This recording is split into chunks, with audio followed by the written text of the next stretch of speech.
मन लफुआ हो।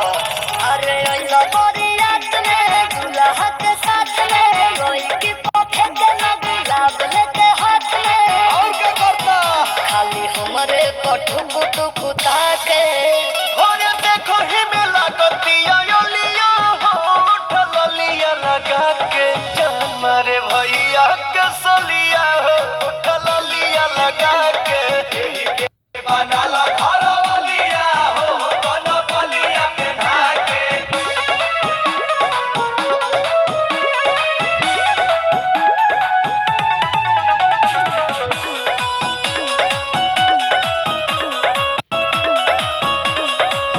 एहो बोला काहे खाती फाटता तो छाती मुहावा से निकलता